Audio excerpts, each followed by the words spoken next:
first podcast as a trio. Um, we have IFBB Pro Ashley Soden with us. Just finished up the New York Pro, which is your first pro show, That's right. right? So give us like a little backstory, like how you got into bodybuilding and how you got here. Okay. All right. Well, how I got into bodybuilding. All right, we're going to rewind about 3 years. And I was sitting on my couch, fat as crap, 200 pounds, Oh shit. post C-section, Okay. and sliced open. My mom was in my kitchen, and she's looking at me, and she's saying, "You okay, Ash? You look a little uncomfortable." And I was like, "You know what, Mom? I think I'm going to be a bodybuilder." And she spit her water out all over my counter. And I was like, first of all, clean that up. Okay. Second of all, watch. You watch. This is 2018. 2019, I stepped on stage for the first time at a local show, the Del Marva, and I won the open division, and I also won the overall.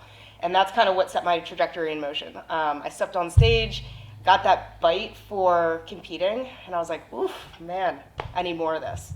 Like competitive aspect inside of me, and it's been an uphill battle ever since. Wait, you've only been lifting since 2018? Well, I started my lifting journey way before that. I wouldn't say correctly.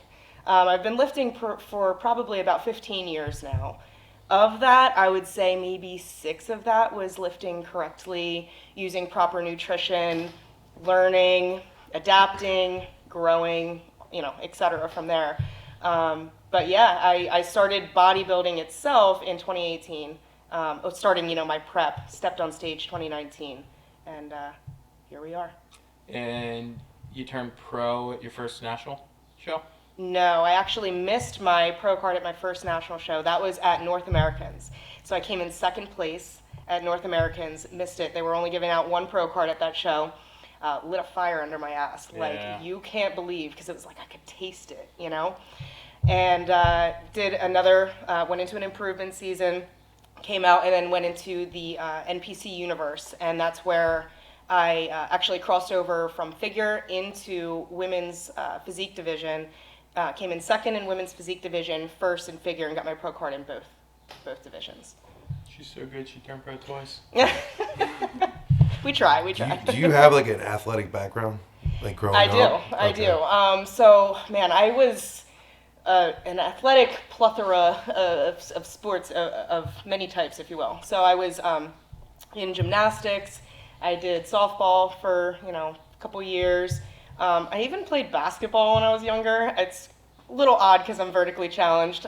Clearly, I'm not in it now for a reason. But, I just had a very athletic background. But one of the biggest sports that I was involved in growing up was rowing. I was actually on the U.S. rowing team for Dragon Boat is what it's called. And that's really what gave me like the premise of my back muscles, to be quite honest. So yeah, I don't know. My mind's blown right Yeah. now. And, later on, I was gonna ask you like, what's your favorite thing to train? Because like your back's so ridiculous. Chris took that picture of you the other day, and it just looks wild. And I guess it all started there. It did. But I really truly believe that it was a culmination of all of the different types of athleticisms together. Yeah. My background in gymnastics was also a really foundational muscle building pinpoint for myself. When did you stop doing gymnastics? I think I was probably I must have been like 15. So it was like, I did that really young up until about 15 years old. My niece stopped when she was about 15 because she shattered her ankles too many times. But she was so jacked, she looked like a CrossFitter. Like, her back muscles were developed. Oh, yeah. Her legs were developed, everything. Like, she was jacked. Mm-hmm. Well, it takes an extraordinary amount of muscle to be able to propel your body, to run as fast as you can, and then propel your body into air, and just hope that you have it together. Once you turned pro, how did you decide what division you wanted to compete in? Well, I took a look at my competition, and I took an evaluation, or at least tried to take an honest evaluation of where I would be most competitive. And I also took a look at what each division would have in store for me as an individual. What would I need to do to be successful in women's physique division versus figure? based on my starting point. I love both divisions for different reasons. I love the posing in women's physique division, and I love the femininity in the figure division. So it really was like a tug of war with my heart and my brain on what I wanted to do. But ultimately, I deliberated with my coach, and the two of us really decided that I would be, right now, a lot more competitive in figure division, and so that's what we decided to go with. You think you'll stay there? I think so. There's a lot of room for growth in all divisions, but really there's something about the figure division, and I don't know if it's the art of balance between the femininity and the muscular build that you need, that's really required. It makes it really difficult because you can very easily come in way too striated and you can come in way too soft, and so there's this delicate art that kind of comes into that makes it challenging, and it's enticing to me, if that makes sense. No, 100%. So can you go through like your New York Pro prep and just the experience of doing such a big show? Yeah, absolutely. So coming into the New York Pro, my prep for that, I went into a pretty significant improvement season. So what that means and what that looks like for me is bringing my calories week by week up and up and up and up until I'm basically at the point where I'm pushing as much weight as I can without trying to put on excessive amounts of fat. What kind of calories were you at? I think I was hovering right around maybe like 3,500 to 3,700 calories. That's good enough. That's probably what you eat. Yeah. Yeah, that's pretty good. That's what you eat in cow tails. Yeah, cow tails. Yeah. Yeah. You're eating rice and chicken. I'm having Pop-Tarts. Yeah. A little different, but the strategy with that is not going balls to the wall right out of the gate, right? So going into an improvement season, I don't just go right to those 3,500 to 3,700 calories, right? So coming out of the NPC universe is when that timeline started for me. Because coming out of that show, I got my pro card, and I knew that I wanted to make my pro debut, within a year or so. So how long did it take you to go from the winning your pro card to the 3,500 calories? So that was probably about a month and a half to 2 months. We were doing weekly increases with our calorie range. So, I mean, man, pushing food like that, it's a journey, but about 2 months, and then we held steady right there. How long did you hold the maintenance phase? I would probably say about 7 months. And that's when you started prep for the New York Pro? Yeah. Oh. Yep. So had about a 7-month improvement season to build and really refine the muscles, and put in the work and push that weight, do the bodybuilding part, the part that nobody really sees. Did you find that like recovery and like strength was just so much better when you're at the 3,500 calories? Absolutely. Yeah. Absolutely. It made a big difference. Oh yeah, big time.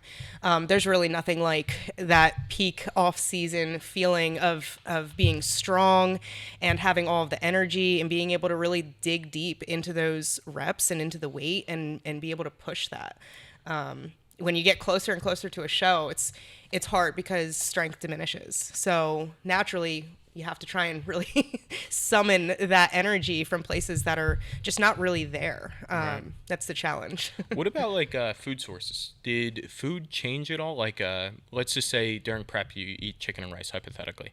Are you just eating more chicken and rice, or are your actual food, products changing? That's a great question. A little bit of both.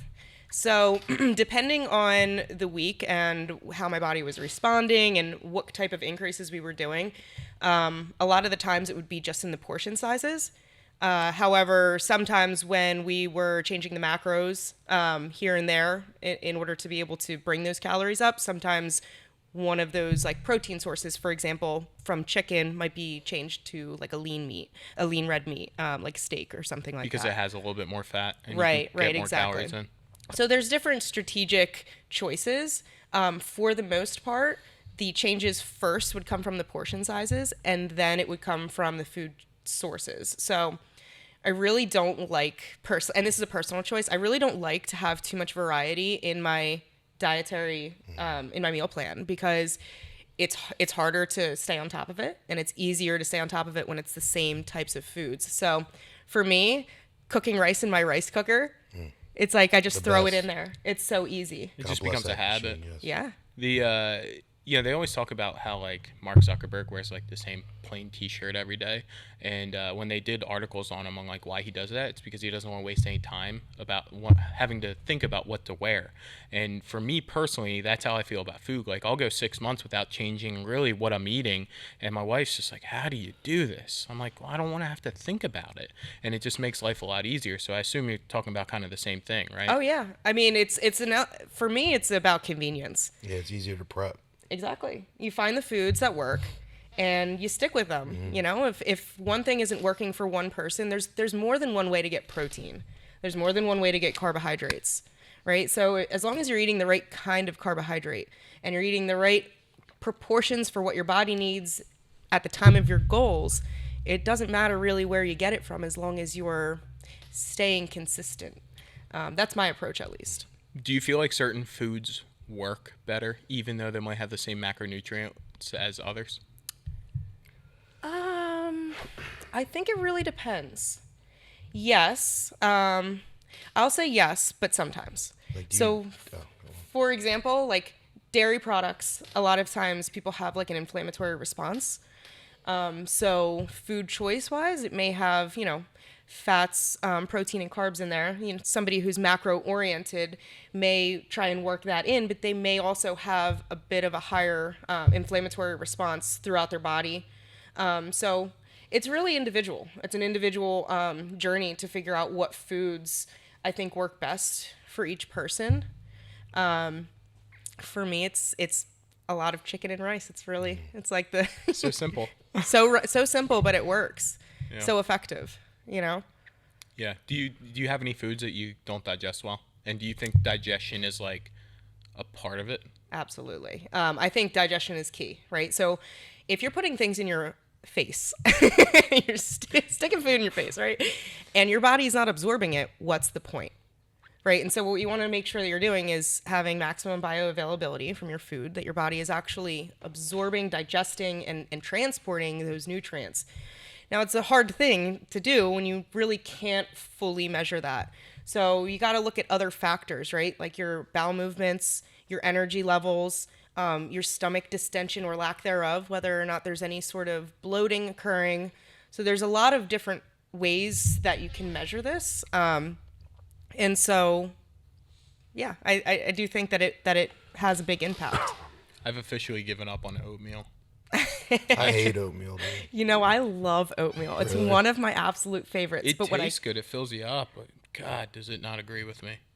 cream of rice is it does not agree with me whatsoever. I got a little story for you in my. Is this a poop story? It's not a poop story, but it was a really bad experience with my first prep. And my first prep, I was every morning having cream of rice, and a couple weeks into it, wasn't a big deal. But slowly, I think it was something happened where my body started developing some sort of an intolerance. And I got to a point in my first prep where it turned into a complete solid food aversion that was originated from the cream of rice. What ended up happening was my body built up this, I don't know, this point. It wasn't right at the beginning, but it was like a couple weeks into eating it where it created this inflammatory response in my stomach lining. And then anything that I ate solid after that, it would create this pain that would have me doubled over. I couldn't even stand up from it. And it took me a couple weeks to figure out what was even going on. Lo and behold, it was the cream of rice. So how I navigated that in my first prep was I ended up having to go onto like a liquid diet for a few weeks until my body, the inflammatory response chilled out. Yeah. And then I was able to eat my solid foods again. Do you think it was just due to overdoing it, like too much of it, and then it built up? Because I actually had a similar experience with eggs. I used to eat 9 whole eggs in the morning for breakfast. I like the fat, I like the protein, and I wasn't dieting. I was competing in strength, so I didn't care. And after a certain period of time, I would eat it, and one day I just started projectile vomiting it back up. And I'm like, dude, what the hell's going on? Like, I couldn't control it. It was like a reflex. And, I was like, okay, maybe I'm sick. Let me try again tomorrow. Throw that food away. And, it happened like 3 or 4 days in a row. And I finally I had to get rid of eggs. I actually couldn't digest eggs for like 5 years. Wow. Yeah. And then I had to bring them back. Yeah. And then I had to bring them back slowly. I was doing like egg whites. But I'd do like 3 egg whites, and then I could add in like 1 yolk. And over time, I could, bring them back in. Now I eat them twice a day. So I didn't know if it was something like that or... I don't have any scientific explanations, but I do have some theories. Okay. And I really think that there's something within the body, if it, in this type of a situation where there must be some sort of a threshold. Yeah. Where if your body is being exposed to this thing that doesn't maybe digest fully or isn't fully accepted by the body or whatever, but maybe doesn't have that response full blown right from the start, and it takes some time to build that, I don't know, that response. But this is like, of course, a non-scientific it's just anecdotal, like your experience. Yeah, but yeah. I think somebody at your level, like your experience is worth something, right? Sure. But what about like, so we talked about diet changes. It doesn't really change. What about like supplementation, like, protein powders, amino acids? Does any of that change from, off season to prep? A little bit. So I would say in my off season, I incorporate some creatine. I like to be able to feel strong and push weight, and creatine helps with that. It also helps me build muscle by, putting more into my workouts naturally. So, that's really like the biggest thing. I keep whey protein in my diet at all times, all the way up until prep. I take it out in peak week. So that's the only time. Is that because it has a sweetener in it? Yeah. Okay. The artificial sweeteners. And in peak week, it's really just every hour to 2 hours eating, like carbing up and eating. And right. So a lot of the times I just remove the extra stuff, if that makes sense. Right. It's a lot of... let your body have the real food, whatever right. nutrients are in that little bit of food that you're eating, plus all the carbs. There's a lot of manipulations that happen in peak week as well. So with sodium and with water and being able to really shrink wrap the body the way that it needs to be for peaking on stage. So that's also like a lot of reasons why peak week is just kind of its own little animal. How hard is it when you get to those last weeks, like mentally for you? I'll say 3 weeks out and 2 weeks out are like the hardest, right, in my opinion. 1 week out, I think it actually gets easier because you're so close and there's a bit of excitement and you're starting to see all like the shrink wrapping happening. So it's like motivating. 2 weeks out and 3 weeks out, it's like you're close enough that you can like reach out and grasp it, but you're not quite there yet, right, and you still have quite a lot of depletion to go through. So 2 weeks, 3 weeks, usually what ends up happening is we initiate, as I said, a pretty significant depletion to be able to come out of that and carb up through peak week. So mentally, it's difficult. It's absolutely difficult. Because like what happens when like you're not eating and you're just like, it's nighttime and you're sitting there, like, what do you feel? You need to go to sleep. Right. Yeah. Are you a busybody? In what ways? Like you have to always be doing something? Yeah. I can be. I think 3/4 of the time, yes. But I would say I intentionally try not to be when I'm coming close to a show, because of this energy depletion and just how mentally strenuous it is, physically strenuous, and all of the above. So for me, like keeping busy is the only thing that can keep my mind off of food. So that's why I was asking, like, if you kind of keep yourself distracted, so it's not something that you're always thinking about. Because you do think about it, right?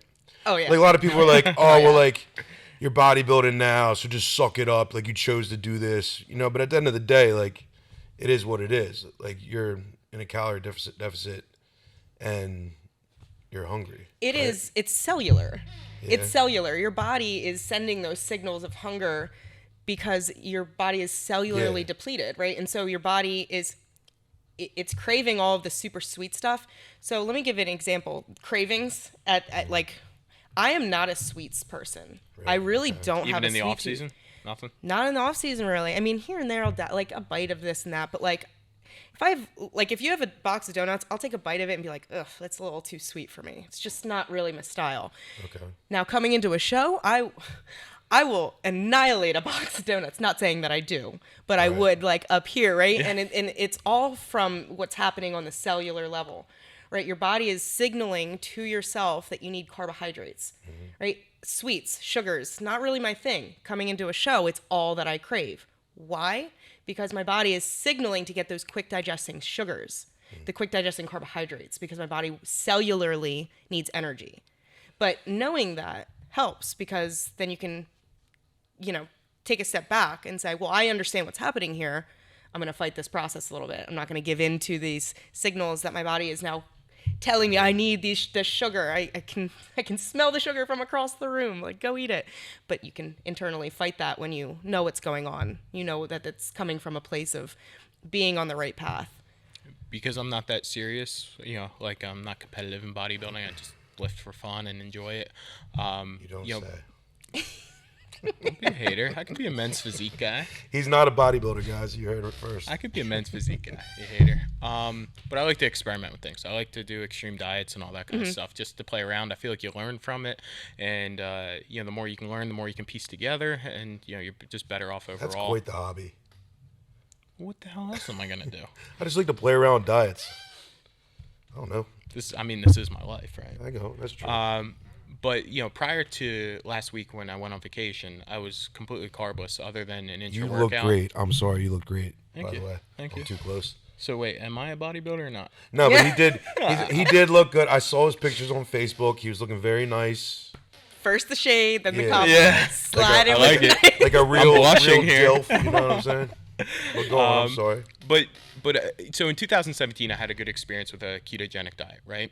I ate a lot of fat. My cholesterol got better. My testosterone got better.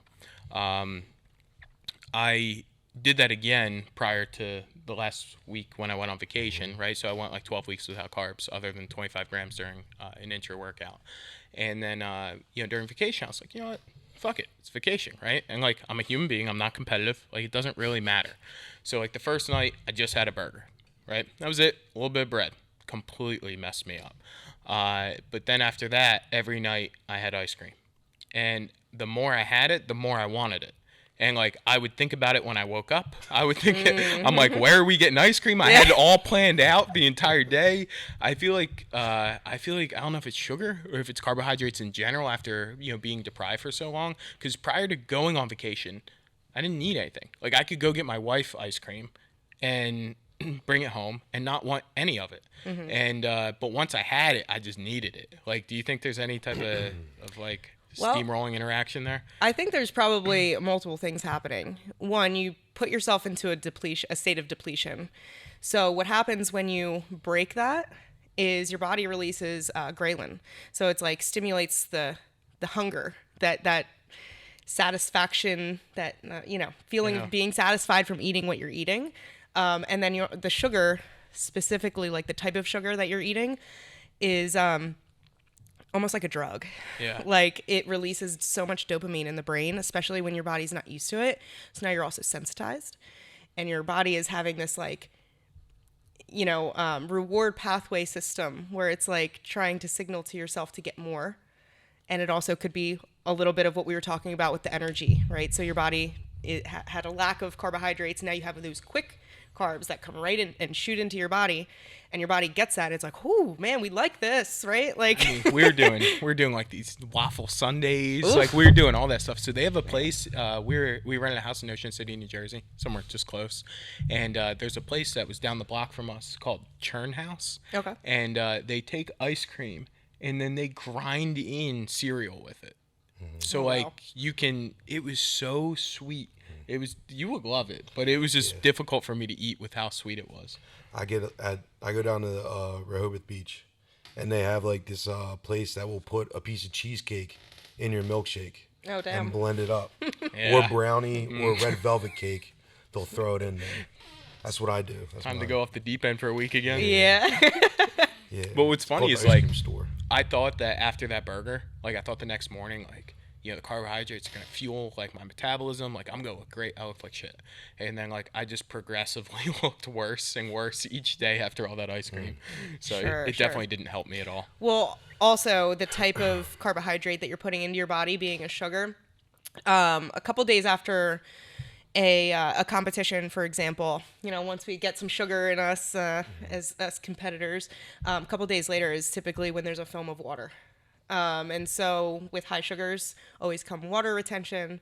So it could be a little bit of that. You probably had a film of water over your muscles. When I was a kid, like bodybuilding culture was literally like chicken, rice, sweet potatoes, oatmeal, and like if you're hardcore, you eat steak, right? Do you think it's weird that like bodybuilding culture like fantasizes over like junk food so much now? Yeah, I think it's a little weird. I don't think that it's really promoting the right things, especially from a place of health. Right. And I think that there's definitely ways to do bodybuilding that's not healthy. I've seen that a lot this year. Yeah, I think it's really important to try and prioritize health within bodybuilding, not only for the athlete to be the best athlete that they can be, but also to feel good and to be healthy and to have the internal portion of your body working properly. That's what actually fueled my like low carb kick. It wasn't because I wanted to do keto or anything like that. I really don't give a shit about ketones. I don't think it really means much, to be honest with you. But I need to get my cholesterol under control, and I know it worked before. And I also thought I was becoming a little bit desensitized to carbohydrates, and in order to resensitize myself, I thought if I strip them for a little bit, it would help. But I did notice a large decrease in inflammation. My joints feel a lot better. You should try it. How long ago did you go no carbs? And then when did you introduce them back in? Like recently? Yeah. So it was about 12 weeks prior to going on vacation. Okay. Yeah. And like I said, I would just do an intra-workout carb. So it was 25 grams of a rice carb from Nutristat. Phenomenal product. It had 5 grams of creatine in it too. That was my intra along with some electrolytes. And I felt amazing when I was training. I also feel like when you're not consuming carbohydrates and then you take it in as an intra, like the pumps are just stupid. Oh, yeah. Like I felt like I was just sucking it up like a sponge. So I really enjoyed that part of it. But like after going off the rails for a week and then coming back, like I know that I want to make a bunch of tweaks. And with him doing his prep, with how romantic I am of a person, I'm going to try to push my diet as much as I can all the way up until his meat prep, and then we can both pick out together. There you go. Because he's got to cut some weight. He's a little over. Like 310. Are you? Yeah, I got. You cut out the down. cowtails? Yeah, I did. Yeah. Yeah, all I did was just cut out the bull crap. Like I still enjoy myself on the weekend, but where are you coming down from? Like 318, 320, about there. Good looking Ryan was 255. Yeah, I was a nice 260 lean. He had long hair. He had a nice tan. Did you? Yeah. Got the flow going. Yeah. I had that for like 5 years. His wife saw that and was like, I need him for the rest of my life. That's right. That she, Snatched. yeah. Now I'm over 300 pounds thanks to him. Yeah. But do you take an intra? Like, do you do that? Yeah. So it really depends. I'm doing a little bit of experimenting right now. I actually just recently shifted coaches, and he's got me doing an intra workout little blend. Oh man, I don't even have my protocol. It's like within the past week started implementing this, so I'm still at that phase where I have to pull it up to you just keep reading it, over and over and over again, because it's with this sport, there's so much throughout the day that needs to happen. It's literally from sun up to sundown. You're preparing your day, right? From black coffee in the morning all the way to what you're doing before you work out, all of the meals, everything in between, hydration levels, and then what you do before you go to sleep, and then your quality of sleep. So it's there's so many moving parts to everything at all times, that, for somebody who is, newly getting into bodybuilding, my suggestion is, if you have a coach, read your plan over and over and over again, as much as you need to, because it's going to change the next week, and then it's going to change the next week and the next week, or whatever it is. So, my answer to your question is yes, I do. Could I regurgitate what I do right now? No, I can't. Hey, you brought it up though. I kind of wanted to ask you this as well. Sure. to women that want to get into this, do you have any like tips for like, just like you were sitting on the couch, you're just like, I'm gonna start doing it. Like, what did you do? Made a decision first. Right. So first things first is make the decision. And then the second thing is to act on that decision. So a lot of times people do what I like to call talking out of their ass, right? Yes. I want to do a show, I want to do this, I want to do that. But they're not really willing to seek out the mentor to help them to coach them to get there. Or they don't seek out what do people who have been successful within the sport do to be successful. And so first things first, decide, and then the second thing would be to act, to actually throw yourself into action. And a lot of times people are really scared because they don't know where to start. Do you hire a coach first? Do you have to drop the weight first? Do you put on the muscle first? What do you do, right? Just start. Start somewhere, talk to somebody, and hire somebody who knows what they're doing. I had a family member recently that reached out. She's overweight and she wanted to lose weight. And she was like, well, what do you have at the store? I said, well, before we get there, I said, can you go for a walk 5 days a week? Like, can you just do that, and log your steps? I said, if you can do that, I can help you. If you can't do that, I can't help you. She's like, well, what pills do you have?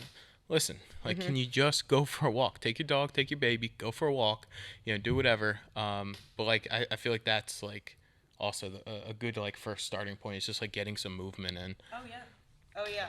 You can't expect to just go right to supplementation and expect to be a bodybuilder. That's just not how it works, even for people who are successful. It's just not how it works at all. It's not how the science works.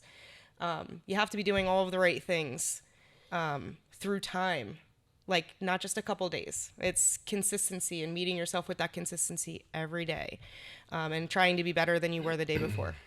That's really all that it is. Yeah, and like you said, it's all day long. So that's something for people to consider. Like you brought up following people that do it. With YouTube nowadays, you can literally watch so many bodybuilders, their day, what they eat, their whole life is on YouTube now. If you want to do it, before you do, look at that. Because you brought it up, it's like you wake up, everything you consume throughout the day, your energy levels, how you sleep, to do it and to actually compete, not just, and we're talking about bodybuilding, not just looking better, It's to do all that, it's a full-time job. Oh yeah, it is full-blown lifestyle. Yep. It has to be. If you are part-time in bodybuilding, you're not going to be successful. It really does require, it requires the mental side. It requires being there, like, presently when you're training. Like, you can go through the motions, right? You can go to the gym, you can go through the motions. Or you can grind out those motherfucking reps that you don't think that you can go there, but you go there anyway, right? So there's levels to this. But how good does that feel? Like when you get there and you don't want to, or you're having a tired day, and then you punch out that set, like how good does it feel? I'll say every workout that I think I'm gonna have a shitty workout in ends up being my best workout every time. Yeah. So it's always those moments where it's like you have that doubt and you push through that doubt, that you really need that. Because usually the doubt comes from, the doubt always comes from up here, right? So what happens when you work out is your body actually releases those endorphins and you actually feel really good. I listen to a ton of weird audiobooks. Like, that's my thing. One of the ones I was listening to recently talked about when people are very intense at one thing, they cannot hold that intensity in others, right? And what they did was a study with restricting calories on people, and what they found is like they had a higher chance of decreasing productivity at their job. They had a higher chance of cheating on their spouse. They had a higher chance of like all this stuff, right? Because it's super difficult to go to one extreme and just do anything else. Being a mom, like, you're in demand. Like, how do you do that? Well, what I will say is the mom button never turns off. So that is a part of my identity. That part doesn't ever go away. But what you do is you find creative ways to make it work. And so you troubleshoot. You become a professional troubleshooter, right? If you're successful within this realm, right? there are some parents that don't necessarily do this and they don't necessarily have the success. But if you're able to find the balance, this is a hard sport.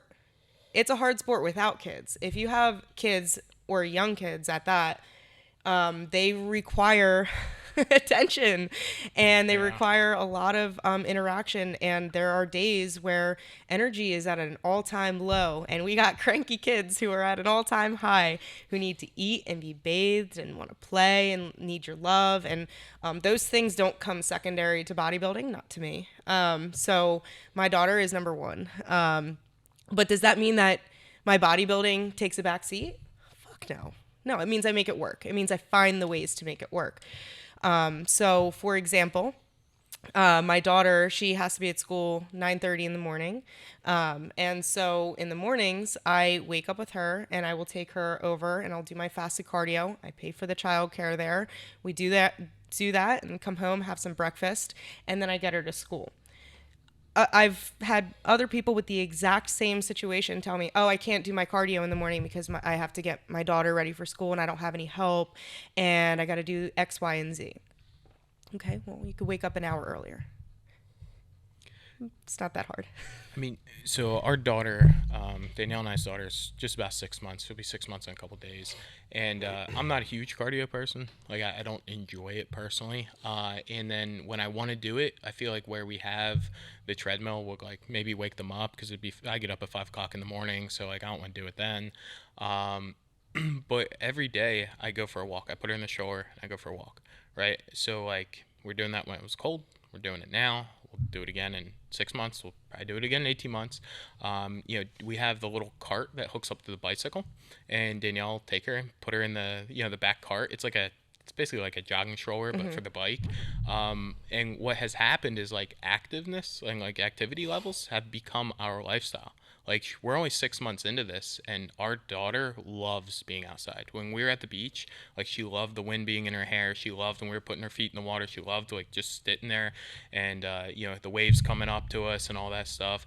And I just feel like just going and just taking that first step can, like, really change family dynamics. Oh, yeah. Yeah, I mean, a lot of times what can happen, too, is people they talk themselves out of being active. And they say, oh, I can't do this because I have all these other things that I have to take care of. And then they don't end up being active. But what you just said is, you're not a big cardio person, but you found ways to incorporate activity into your life. And now what I'm hearing is that it's an integral part of your family dynamic. And to be able to have that and to share that with your wife and is it your daughter? Yes. Yeah. And your daughter is an amazing thing. And now you're also leading by example. Like you're becoming your superhero, for your daughter and for your family. And it's an overall quality of life that, I think is a gift to be able to give to a child. Do you do any, like, outside of bodybuilding, like, any activity? I mean, if you ask me to do anything active, my answer is going to be yeah. It's not like I have one thing that I go to, but I love being active in the general sense. So if somebody was like, hey, like, we're going hiking, do you want to come with us? I'd be like, yeah, sure. So I don't like to stay stagnant. I need to have something I'm working on. So you are a busybody. Yeah, I guess I am. I am a busybody, yeah. Who'd you, like, look up to? So Nicole Wilkins was was who got me into bodybuilding, into figure. That was my, like, who enticed me. And then Sid, who is the 5-time reigning champ right now, holding the Olympian title. She's what kept me in love with it. And so that's also one of the reasons why I stuck with figures, because, like, my foundational love for bodybuilding started with these idols in figure. So yeah. Now I follow a plethora of individuals who, I mean, mostly Olympians. I'm of the mindset of if you're going to watch people, make sure you're watching the right people, so don't watch somebody who's doing something wrong or not successful if you want to be successful. So I just try and identify who those people are and what they're doing and follow them through their journeys. Do you think, like, turning pro opened up, like, access to some of these people? Sure. Sure. Right, because like you're part of like an elite group now. Oh yeah, absolutely. I mean, there's the amazing thing about when I was at the New York Pro is seeing people that I never thought that I would even have a conversation with or talk to them, and now I'm standing on stage with them. Like, actually have goosebumps thinking about it right now because any of them? I actually did. Yeah. I did. Yeah, a couple of them, which is humbling and amazing all at the same time, and also builds that hunger too, because it's just like running with them, right? Yeah. And for a long time, you know, I wasn't always a professional, right? So like, this is like a dream that has come to fruition and is continuing on its trajectory. And it's just it's sometimes a little I get a little taken back. Sometimes it's like, wow, this is like where I am and what I'm doing, and it's a really humbling endeavor that I'm in, this journey. You ever have to have like self-talks? Like all the time. Like, 'cause you look at these people, right, and you idolize it, and Instagram makes it so easy to idolize all these other people. But then, you know, when you're sitting on stage and you came in 6th place at arguably the 3rd biggest show in the country, you have to sit there and look around and say, like, why not me? Right? Yeah, exactly. Well, I think something that happens a lot especially when people start to get clout, as they say, is they step into what's known as the imposter syndrome. They start to tell themselves, like, I'm not worthy of this. I'm not at this level. This isn't me. This is like, my idols are here. And they start allowing this doubt to creep in and swirl. And it happens to everybody. It's not something that I don't think anybody is like immune to, but it's whether or not you overcome those thoughts, whether or not you choose to give those thoughts recognition or power over you, or whether you just observe them and let them go by and be like, yeah, you know what? Fuck that, I am here, and I am running with them, and I am competing with them. And when you take that mindset and you run with it, what can happen? Fuck around and find out. It gives you a chip on your shoulder, though, right? A chip on your shoulder, meaning like in a positive way. Like it gives you like a strength, right? Yeah, for like, sure. I felt that when I was restricting calories, right? It's like I'm working, 12, 13-hour days. I'm waking up earlier and earlier and earlier. I'm still getting my workouts in. I'm still, staying compliant with my diet. I'm still giving my daughter 100% of my time when I'm with her. We're still doing all this stuff, and it makes you feel invincible when you stay like that compliant to your life. Mm-hmm. I don't know if you get that feeling. I do. Well, I think something for me that's like really significant with what you just said is it's keeping those promises to yourself. So you're not relying on anybody else. You're showing up for you. And when you hit those milestones that you set for yourself, you're building trust with yourself. So you're like, oh yeah, I can do this. It's like that self-propelling momentum, if that makes sense. No, that definitely clicks. Yeah. Yeah. So did you get imposter syndrome when like you were on stage, you're up there with people that you were following, you're there. Did that happen to you or? Not on stage. Right. I always have, and this is like, I'm a very mentally oriented person on show day. You're not going to change your physique really. I mean, a little bit with water and stuff like that, but you're not really going to change your physique much. It's up here, right? Mm-hmm. How you show up, how you display that package, it all comes from a place of confidence or lack thereof. And people can feel that. So for me, part of being ready to step on stage is being mentally ready. That journey even starts a couple weeks before. I mean, it's the entire prep is a mental journey, but especially coming in to the show, mm-hmm. And seeing like people walk past you that you're like, holy shit, like I'm competing against that person and I've been following them for how long? Like pretty wild. And yeah, I had little moments of like, whoa, where are we at here? But quickly reeling it back in. Cause that's, to me, it's at the forefront of my prep is being able to have the mental control, if that makes sense. Yeah. Do you think women's bodybuilding is growing? And I'm including like figure physique, not just specifically women's bodybuilding, but like, do you think it's growing or shrinking? I think it's growing. Yeah. I think it's growing. Yeah, for sure. I think some divisions are shrinking while other divisions are growing. But females as a whole, I mean, I think that it's over the past like couple years, all of a sudden it's like a trend for girls to be strong. So it's like, you know, like traps on a girl is like, cool. Yeah. You're like, hell yeah. When you see that, it's funny because, locally at least, a lot of people are complaining that men's bodybuilding is dying, right? We had a guy that worked for me that was competing in, I guess, like the 176 weight class for men. He's a pretty big dude, but he really sucked down. And, he did 2 shows and he won his class both time. He was 1 of 1. Like, that's not fair. You know what I mean? Yeah. He's doing this prep because he wants to beat people. Right. And he looked great, looked absolutely phenomenal. But like a lot of people are complaining that men's bodybuilding is dying. So I was just curious I see a rising women, and I see the men coming down as far as like the volume of competitors. But I also pay attention to powerlifting, and I feel like that's gone in a similar direction as well. With women? Yeah, I feel like it's either at least a lot more equal or just more women are competing now.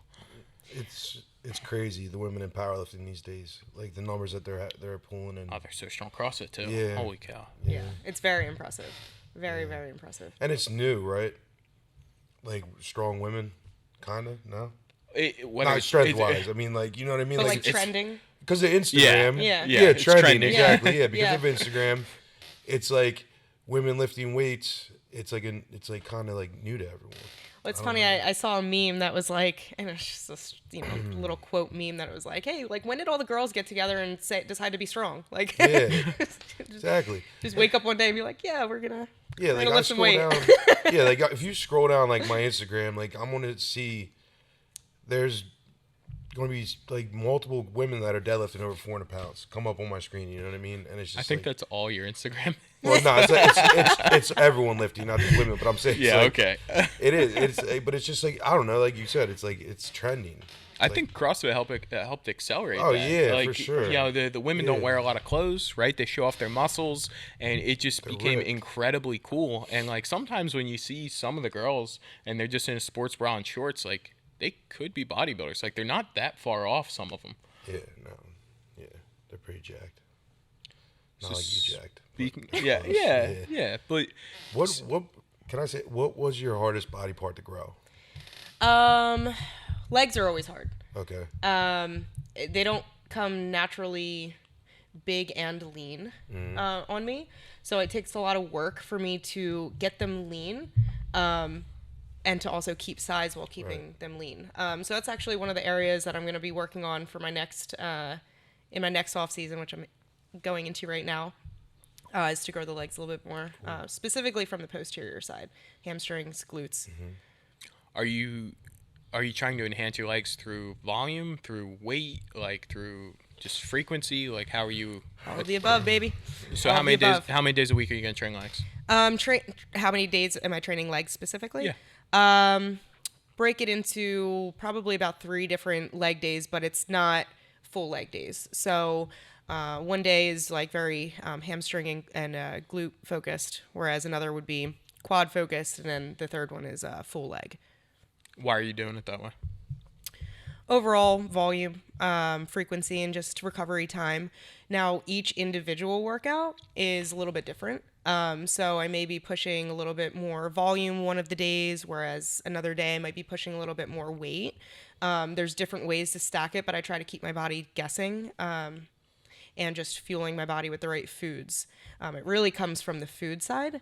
The training is very, very important, but without the food, the body won't respond the way that I want it to. So, just curious, like, what are your ranges for rep ranges? Like, if I'm trying to grow, well, yeah, let's say like your heavy day and then like your higher volume day. Like, how far apart are your rep ranges? Sure. So like my heavier day, I always do a warm up set where I do higher reps just for the first set, To push maybe blood in. just to push some blood through, get all the nutrients where I need it to be, and then to lock it in. So I'll do about like 20 to 25 reps, maybe like 1 to 2 sets of that, and then I'll go into my working sets of, a lot of times it's like 8x8s. So I'll do like 8 sets of 8, or At the same weight, or are you increasing weight each set? depends on the exercise and what I'm doing. But I like to incorporate progressive overload anywhere I can. So if it's possible for me to go up in weight, then I do. If I am going up in weight and I'm doing 8x8s, and every single time I'm going up, kind of tells me that I wasn't at the right starting weight. So I try to find the weight that is like, I might not be able to go up from here. and then I go up. If that makes sense. Yeah, but you're doing 8 sets, right? So like I am. if you what are your increments at then? Like, are you only going up 2.5 pounds, or are you going up like? It depends on the body part. So if I'm doing like rear delts, it might have a completely different incremental increase than if I'm doing like glutes or like quads or something like a bigger muscle group. Yeah, but if you're if you're doing 8 sets, and let's say you peak at like your 4th set, right? You hit your heaviest weight, you did 8 reps. What are you doing for the next 3? If I can't go higher, then I just stay where I am. Even if you don't get the 8 reps, Yes. Well, I get the 8 reps every time. you find a way. I find a way. And that's a difference. Okay. That's the secret. Yep, that's the secret. You just don't. Yeah. And if you're reaching a point of failure, then either take a second and get those last couple reps in, or bring the weight down to make sure that you're hitting the volume, the total volume. But I'm a stubborn person, so I don't ever really back my weight down unless I feel like I'm on the verge of like injury. It's like a me versus me thing, if that makes sense. For some reason, there's some stuff that just doesn't click for me for a long period of time. And in 2019, we had John Meadows here, and I got to pick him up from the airport, so I got to spend a lot of time in the car. We hit traffic on 95, so we're talking about all these things. And the one thing we were talking about was training frequency. And like when I don't powerlift, which I haven't for a bunch of years, I would do like a leg day, back day, a chest day, and then like maybe a shoulder day, and that was it. And John kept saying, you have to hit things twice a week. You have to hit them twice a week, right? And like, I know I should have listened to him then, but it just, for me, whether it was like me making an excuse saying I didn't have enough time to do it, or just being lazy in the programming and not finding a way, like you can do chest back twice, right? Like, why not? But that has helped me a ton, increasing frequency. But like even my recovery's way better now. I feel like because you're not just spending an hour and a half just damaging one muscle group to where you're just sidelined for an entire week. It's helped me a ton, and I enjoy the training way, like that way, a lot more. Well, I think too that it helps with the recovery massively when you're pushing blood into that muscle more than once a week. So maybe you're breaking the muscle down in like a really heavy workout, but that second time you hit it, I think the precedence is in the blood flow. Yeah. Because what's happening is it's allowing your body to remove all of the waste, as they call it, all of the chemicals that are just built up, the lactic acid, all of that shit, and it gets it out, and you're pushing the nutrients and the supplements that you're using and the food and everything in your blood to that muscle again. Yeah. And then training on top of it, right? And then breaking that down and repeating that process. So I think that it really comes down to total volume in a week. How you do it, whether or not it's how many days you're working or how many sets you're doing or reps or whatever. I think it's just total volume and your body's like ability to be adapted to it or not. No, I agree. You got anything? I know you wanted to talk about being a good-looking girl in bodybuilding and the internet existing. How do you handle all the weird shit? Oh. That's a great question, and it's funny because I get this question a lot. Can we like read your DMs? When we post when we post like pictures of you, I don't know if Rebecca sees it, but like weird comments start coming through, weird messages, and it used to happen with Nikki too. It happens more on like YouTube, but Instagram, like I had to delete like 20 comments on the one thing we posted of you. Like it's just really weird shit. So how do you deal with that? So first of all, I don't let it affect me. It's one of those things where it comes with the territory, and so I don't sit there and I read through them. I don't. No.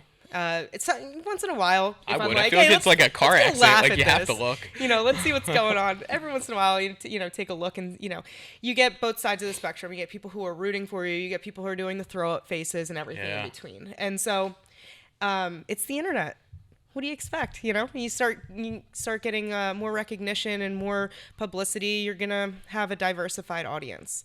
But here's the thing about that is all great companies and all successful whoever have a diversified audience. They polarize their audience, right? think about Coke and Pepsi, Apple and Android, right? So granted, this is Ashley and nobody, right? This is Ashley here, but the idea here is that like my audience or whoever is taking the time out of their lives to write on, you know, a post, for example, they start to interact with each other. I get people who are rooting for me, standing up for me, and people who are anti-strong women or whatever it is, and feel triggered that they need to say something, and then they interact, and guess what Ashley does? Nothing. I don't interact with that because I'm busy training. Yeah, I didn't even think about that. We do get a lot of like the green faces, the emojis and stuff, and I delete them too. But yeah, you know, at the end of the day, they're probably both following you. And that's kind of weird in itself. Like people that hate you follow you, and then people that love you follow you. They both want to watch you. Yeah, you know? It's intriguing to me. I'm intrigued by that more from the psychology side.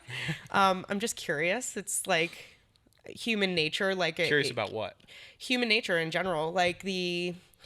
You know, what you just said about people who are following me that maybe don't even like what I'm doing, or they take the time to, you know, comment something like nasty or whatever on a picture. It's intriguing to me as to why. Why do they feel the need to do that? If they, you know, it doesn't bother me. It's just like, that's how you're spending your time? Yeah. Like, okay.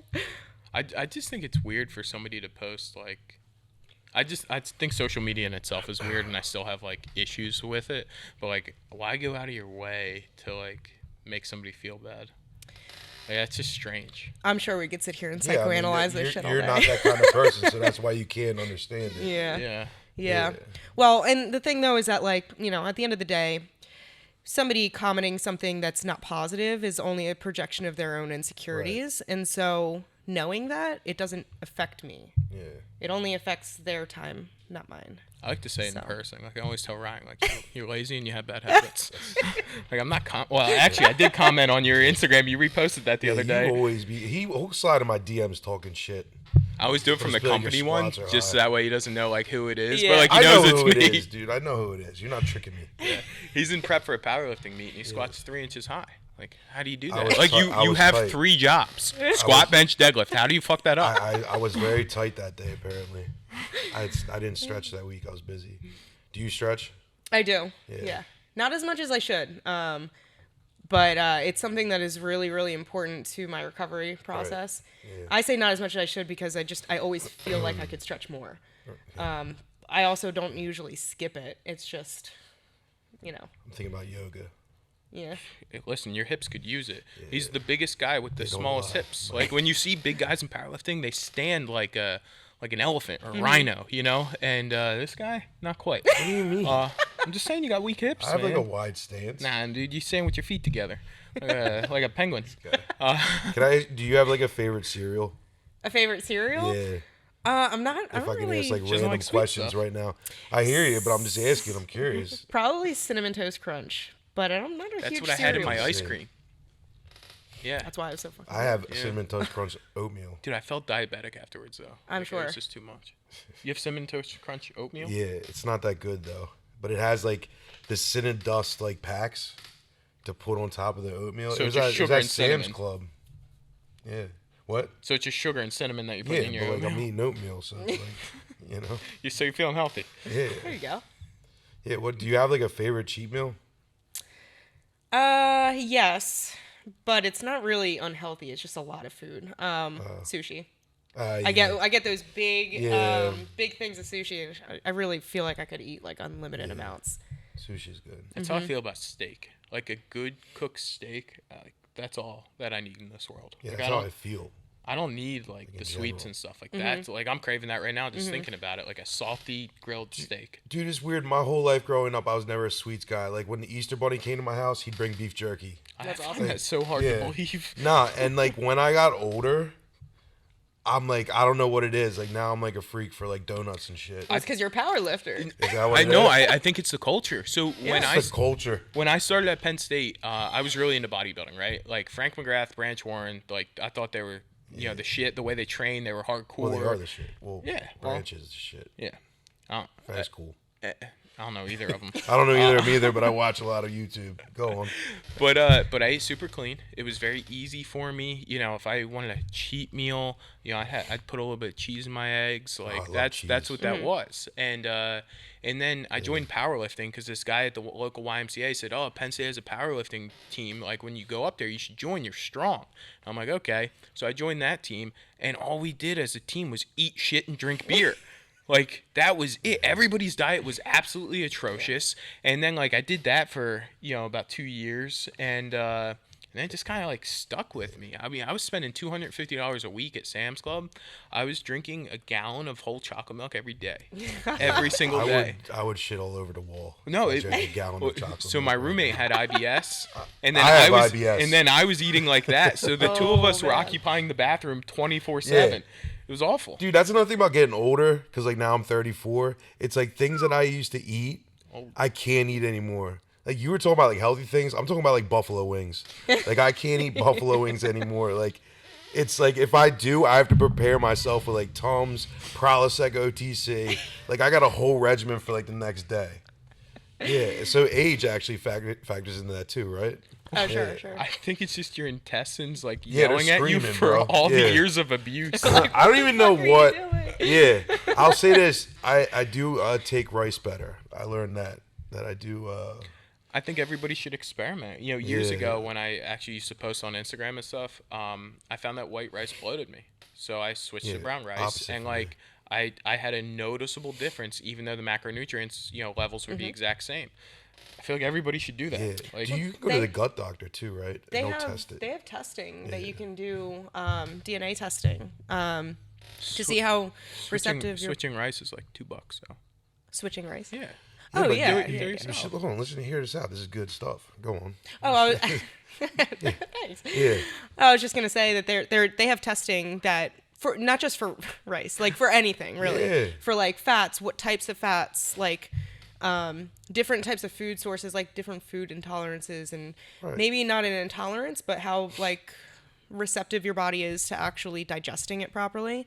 There's lots of different tests that could be. You could be like allergic to something, and it's like it's not so bad where like you're gonna have like an attack, but like when you eat it, like your body doesn't like it, and you go get that. It's like a gut test, and they're like, oh, you digest this better, you know. Do you pay attention to like blood work monitors or markers, like your cholesterol, your insulin sensitivity? Do you look at all that stuff? I get blood work done, and then I have a specialist take a look at it and make sure that everything is in alignment. So I'll do that each off season. Okay. So you don't get it during when you're in prep. You won't get blood work. Not typically, because I make sure that my body is optimized prior to initiating the prep. If my body's not right going into my prep, then I need to get my body right first. That makes sense. Yeah. Just out of curiosity, like how much do you sleep in prep and versus off season? I would probably say anywhere from like 6 to 8 hours. But the closer that I get to a show, it's a little weird. Like sometimes I'll sleep really hard and long because of how energetically depleted I am. But then other days, like where we do like a strategic like fluctuation in carbs, for example, like a carb, high carb day or something like that, it may change my sleep habits a bit. But for the most part, I mean, I try to go to bed before midnight and I wake up around like 8. So like, That's the life. it is what it is. Sometimes a little bit earlier, sometimes a little bit later, depending on day-to-day things. I have a pretty busy schedule, but for the most part, just try to get my 8 hours. Yeah, 6 at a minimum, I though. still think it's like severely underrated. And I remember posting something years ago when a prominent person in bodybuilding created a supplement, and they're like, you don't need sleep, like take this, it has vitamins and caffeine in it.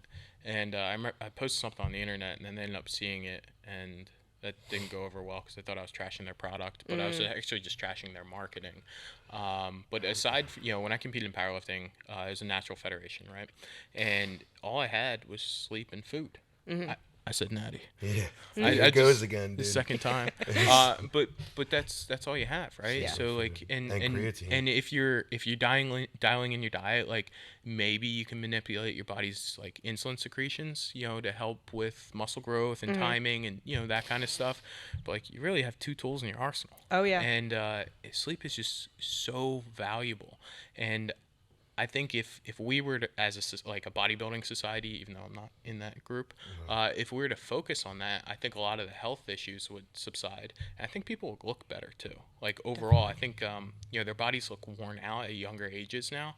I still run into with the supplement company, we deal with a lot of like pro athletes, and when I see some of the guys from the previous generation, they still look really good. And I think it's because they focus on like the details like that. They focus on their food quality, they focus on their sleep, they focus on their controllables, right? And I don't think it beat them up as much when they entered, the other stuff like the PEDs and all that stuff, as compared to today, where we drink 10 of these a day. Right. We're limiting water intake, and we're eating more processed food than ever. So I think it all plays a part. Yeah, for sure.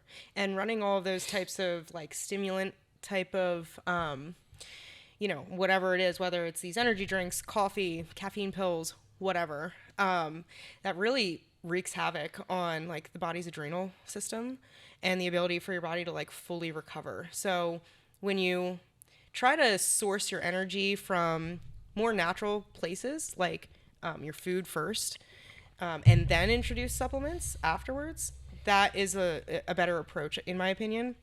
When people go straight for like all of the caffeine and then they're just like, I have no energy, so I just need to like down a million energy drinks, and then they look like they have bags under their eyes and they're like almost like stringy looking because Stop their body's attacking not... me. Oh yeah, yeah. He was at what, like 3 bangs a day? No, I'm not a big bag. I was at like 3 to 4 energy drinks a day. Damn, dude, that's Yeah. a lot. What I did was I cut back from like the 300 milligram ones to like the 200 milligram ones. And then like now I'm on like 2 to 3 a day. Yeah. It was bad. I would wake up, boom, 5 a.m. energy drink, 9 a.m. energy drink, lunch energy drink, on the way home energy drink, and then I'd probably do like pre-workout. And I felt awful. Yeah, I was getting sure. like anxiety at night. Surprise. I could Yeah. probably guess that. I was like laying there in bed. I was like, I'm gonna die. Like I feel my heart beating because I'm overweight too. So it's like, yeah. All right. I cut back. So one of the things that I started to do, because there was a point where I think I was at, back in the day, consuming way too much caffeine, and my sleep wasn't the best, right? And so cut back on caffeine, my sleep started to fix itself. What did I do for energy was I tried to source it from other areas. So first from my food, but then I introduced supplementation, but not caffeine supplementation, other ways to get that natural energy. So I'll do like mixed greens. And so as long as you're looking at like, where you get it from and that it has the diversified micronutrient profile in it, a lot of times you can get energy from the micronutrients that are usually missing from your diet or something like that. And so when I started introducing the powdered greens into my diet like on a regular basis, I didn't require as much caffeine because my body had the natural vitamin B, B6, B12, B9, right? And among all of the other vitamins that are mixed in with this like plethora of like micronutrients. But man, what a difference when you have energy that comes from a place of health versus like a place of like, let's just like run you on empty And your see what workouts can are happen. so much better. So much Like, better. I usually don't drink any caffeine before I work out because it elevates my heart rate too much, and it's it gets that uncontrollable range, and I find it to be counterproductive. But if I give myself like 2 days where I can just relax and maybe sleep a little bit, because I go on caffeine benders just like he does, and but it only takes for me 2 days, and then I can completely reset. I went caffeine free for what, like a month and a half, 2 months. So 2 days of sleep, and then like caffeine free like diet sodas or those like girly ice drinks. Sure. You know what I'm talking about? Yeah. That's enough. Like Yeah. a little bit of flavoring. It makes you feel like you're drinking an energy drink or coffee or whatever, and then you're good to go. Mm-hmm. It's not that hard. Yeah. I think people just have a crutch. Oh yeah. Yeah. Because at one point, Definitely, yeah, that's what it is. because at some point you're not even feeling it, so you're just chasing something that's not even there. Yes. What do you? Yes. Yes. Yeah. It's true. Stop looking at me. Oh, you were gonna say something. No, I'm agreeing with you. Yes. Just back to stretching real quick. That's Yeah, it's clocked in the back of my head now, because this is stuff that so back to stretching. it's stuff that I'm like still putting in practice, so it's kind of like fresh for me. When do you stretch, and what type of stretching are you doing? So I experiment. I try to stretch it multiple times a day. Sometimes I'll wake up in the morning, and before I do anything, I try to put my body through like a full body stretch. It's not long. It's like literally like 5 minutes. I just, stretch. I get out of bed and I stretch. It's not that wild. And no like serious blood flow going or anything like that. Just enough to like get the cobwebs out. Especially as you get a little older. It starts to hurt when you just wake up in the morning. Especially after chicken wings. But I always try to make sure that I'm nice and warmed up before my workout. So I'll get a little bit of blood moving, doing some sort of like cardiovascular something, and then I'll take some time to stretch after I get just a little bit of blood flow, but before my lifting. That's when I usually take the time to do like a deep stretch. The reason that I do it before my workout is because I don't really have any scientific proof for this, but I feel as though I can get greater range of motion and greater muscle recruitment activation when in my actual workouts when I pre-stimulate them and get that blood flow and that stretch and just kind of stimulate that mind-muscle connection as well. It works for me very well. And then I try my best to do a nice little like cool down stretch session before I leave. That's usually hit or miss. It's usually like very quick, like 5 minutes, not even. And then I usually just do another like run through my like stretch right before I go to sleep. It's like not anything long or substantial. It's not like I'm doing like a full-blown yoga session or anything like that. But I do take those moments out of the day in the morning and at night to do that as well. I just feel like crap if I don't, to be quite honest. I think the science points that you're going to decrease strength and you're going to increase risk of injury when you stretch before working out, especially a hard stretch. So I didn't do that for a long time. And I was also dealing with a lot of back and hip issues for a very long time. And what I found is, fuck the science, right? Like, yeah, there's probably a scientific reason why stretching before a workout makes me feel better. But I don't even care what that is. I just know it makes me feel better. So like getting my body temperature up, right? And then stretching. And I've been having him do the adductor stretches. Have you been doing them? Yeah. Are they working for you? That's not a confident, yeah. What do you mean? I don't know the name of what do you have? Well, you remember those like side lunges? Yeah. I'm doing the side lunges. Yeah. Yeah. Throw adductor at me. I'm like, whoa. Well, there's different types of stretching too. Like there's dynamic stretching. There's like that's where I was slow, going to ask. long stretching. Like, and so there's different appropriatenesses, of timing those. I think where it can lead to injury is when you are not warmed up at all, you have no circulation, and you go into a deep stretch, like cold. Right. Because that's where your muscles aren't warmed up, right? And so what can happen is snap. Yeah. But that's why whenever I stretch before my workout, I always get a little bit of circulation going, get that blood flow in there, warm the muscles up a little bit, then kind of just stretch them a little bit to pre-activate and then go engage. So it doesn't surprise me that you feel good doing that, especially if you get some blood flow going before you're stretching. I have the hips of like an 80-year-old, so it's very difficult for me to like talking about hips. Listen, you've talked about hips like 3 times already. It's all on this episode. It's all in the hips. No, I talked about your hips. Your hips exactly. That's not any better. You're not helping yourself right terrible. Now. But I can't even squat in the beginning of my workout. I have to squat at the end after I've already done all that stuff because I just can't get warmed up enough to get in the right position. Yeah. So I can relate. It takes me a very, very long time to warm up. Very long time. But it's really important part. Like, it's really only something that you can feel. Like, when you're warmed up, and then you're like, all right, I can get to work. Time. Yeah. That's the prime example of, adapting your workouts to your body and the feedback that you're receiving as you're going. So, it was great having you here. We're not going to keep you all night. I'm sure that more and more people want to follow you. Are you doing YouTube or just Instagram? Like, where would they find you? Yeah, so I'm on Instagram. I don't have YouTube right now. I'm just keeping everything on Instagram. You need a YouTube. I was gonna say that. Get a YouTube. You need Perhaps a YouTube. perhaps we'll get something going. Ryan watches Evan Centopani Dude. cook food. This is I do. You need a YouTube. I love Even Evan. if You ever see Evan? No. You never seen it? we had him down here God, twice. dude. He's the man. He's like the most like anti-bodybuilding bodybuilder ever. Dude, That's great. He's the man. You gotta follow Evan. You'll love him. Very handsome man. But like, A even if goal, you just yes. make like a cooking channel, people will watch that. I would watch you cook. Yeah. But anyways, your Instagram handle is Asoden and _IFBB Pro. cool. All right, that's it. Thanks, S.